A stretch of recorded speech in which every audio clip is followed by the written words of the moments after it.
नमस्कार नमस्कार विद्यार्थी मित्रांनो आणि माझ्या सर्व पालकांनो सप्रेम नमस्कार. उद्यापासनं म्हणजेच 17 तारखेपासनं CBSE बोर्डाची परीक्षा चालू होत आहे.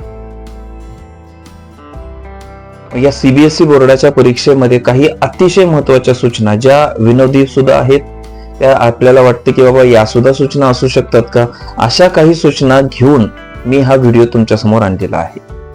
तर या तमाम CBSE बोर्डाच्या SSC बोर्डाच्या सर्व विद्यार्थ्यांना सर्वप्रथम परीक्षेसाठी माझ्याकडून मनपूर्वक शुभेच्छा. विद्यार्थी मित्रांनो, तुमच्याकडे जे काही वेळापत्रक असतं, वेळापत्रक म्हणजे जे तुमच्याकडे हॉल तिकीट आलेलं आहे, सगळ्यात अगोदर त्यावर असलेल्या सर्व सूचना तुम्ही वाचून घ्यायच्या आहेत. केवळ आता या सूचना विद्यार्थ्यांनीच वाचायच्यात असं नव्हे, तर त्या पालकांनी सुद्धा तेवढ्याच तन्मयतेने वाचणं गरजेचं आहे. कारण की विद्यार्थी हे थोडे गोंधळलेल्या मनस्थितीमध्ये असू शकतात, तर त्यांचा मानसिक आधार म्हणजे आई आणि वडील किंवा त्यांचा मोठा भाऊ बहीण आणि त्यांचे मित्रमंडळी हेच असतात आणि सोबत त्यांना शिकवणारे शिक्षक असतात. तर पालकांनी काय करायचं, जरी आपली इंग्लिश तेवढी स्ट्रॉंग नसेल तरी पण गुगल ट्रान्सलेटरचा वापर करून त्याच्यावरच्या सगळ्या सूचना मराठीमध्ये किंवा तुमच्या मातृभाषेमध्ये किंवा हिंदीमध्ये तुम्ही ते ट्रान्सलेट करा आणि ते तुम्हीही वाचा. आणि पूर्ण वेळापत्रक जे आहे ते घरामध्ये जिथं ते मुलं अभ्यास करतात तिथं ते लावणं गरजेचं आहे. कारण की अनेकदा असं घडलेलं आहे की 1 तारखेला पेपर आहे आणि मुलांनी तो पेपर ती तारीख विसरून गेलेले आहेत आणि ते वेगळ्याच भ्रमामध्ये जगत आहेत. त्यामुळे मुलांच्या मानसिकतेचा विचार करून पालकांनीही याच्यामध्ये सक्रिय सहभाग घ्यावा. त्यानंतर दुसरी गोष्ट आहे बघा बाळांनो, की ज्या गाडीने तुम्ही प्रवास करणार आहात, म्हणजे ज्या गाडीने तुम्ही त्या परीक्षा सेंटरवर जाणार आहात, त्या गाडीची सर्व्हिसिंग केलेली आहे का, ती गाडी व्यवस्थित आहे का, त्याच्यामध्ये हवा आहे का, पेट्रोल आहे का, ती गाडी व्यवस्थित चालते का, याचा सगळ्याचा विचार करणं गरजेचं आहे. कारण की खूपदा असं होतं की घाई गडबडीमध्ये आपली गाडी ही बंद पडते, गाडीला काहीतरी अडचण येते, गाडीमध्ये हवा नसते, गाडीमध्ये पेट्रोल नसतं किंवा गाडीच्या अनेक समस्या येतात की ज्यामुळं आपल्याला त्या परीक्षा सेंटरवर जायला अडचणी निर्माण होतात. आणि मग त्या दरम्यान जर तुम्ही ऑटो रिक्षा, टॅक्सी, गाडी याचा जर विचार करायला गेलात किंवा कुणाला जर मदत मागायला गेलात तर नक्कीच आपल्याला तिथं गोंधळल्यासारखं वाटत असतं. त्यामुळे आपण तो विचार करणं खूप गरजेचं आहे. त्यानंतर बघा, परीक्षेमध्ये सांगितले सरळ सरळ सूचना आहे की तुम्हाला निळ्या रंगाचाच पेन वापरायचा आहे. त्यामुळे पेन निळ्या रंगाचा घ्यायचा आहे, दुसरा कुठलाही घ्यायचा नाही. चांगल्या प्रकारचे 4-5 पेन तुमच्याकडे असावेत याचा विचार तुम्ही करा. आणखीन एक मजेशीर गोष्ट म्हणजे सांगतो तुम्हाला बाळांनो, की काही लोक, काही मुलं परीक्षेमध्ये कॉपी करतात. ते काही ना काहीतरी वेगवेगळ्या माध्यमातून करत असतात.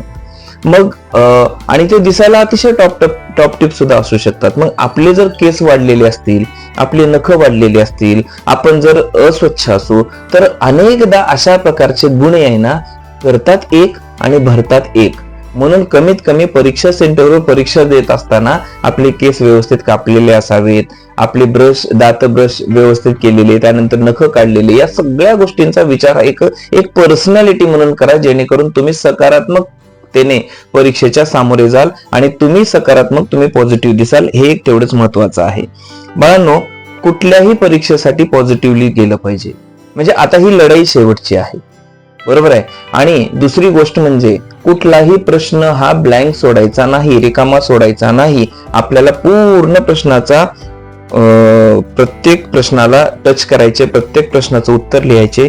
तुम्हाला एक माहिती असेल बघा, जर आपण मॅचेस जर खेळायला गेलो, मॅच मध्ये काय होते गंमत, की जर समजा मॅच हारण्याच्या मनस्थितीमध्ये असतील किंवा हारण्याच्या मार्गावर असतील तर कमीत कमी पूर्ण ओव्हर तरी खेळून घ्यावे, अशा प्रकारचं एक सांगितलं जातं, जेणेकरून आपण त्या स्कोरच्या जवळपास जाऊ. मग आपण जे टार्गेट केलेलं आहे, इथं काय मॅच हारायचं नाही आपल्याला, परंतु कमीत कमी चांगल्या पद्धतीचे गुण घ्यायचा असेल तर प्रत्येक प्रश्न सोडवणं गरजेचं आहे आणि प्रत्येक पुरवणीवर क्रमांक टाकणं सुद्धा गरजेचं आहे. हे ज्यावेळेस पुरवणी घ्याल त्यावेळेस ते क्रमांक टाकणं सुद्धा गरजेचं आहे. आणि दुसरी गोष्ट म्हणजे आता बघा, परीक्षा सेंटरवर वेळेच्या आत पोहोचणं सुद्धा गरजेचं आहे. त्यासाठी काय करावं लागेल तुम्हाला, तुमच्या पालकांना परीक्षा सेंटर कुठं आहे, आपल्या घरापासून दूर किती आहे, तिथं गर्दी कशी असते, मग सकाळच्या वेळेस गर्दी किती असेल, त्याच्यासाठी दुसरा पर्यायी मार्ग कोणता असू शकतो, दुसरं पर्यायी वाहन कोणतं असू शकतं, अशा पद्धतीच्या गोष्टी सुद्धा आपल्या प्लॅन बी सुद्धा आपला रेडी पाहिजे, जेणेकरून मुलांना अडचणी येणार नाहीत.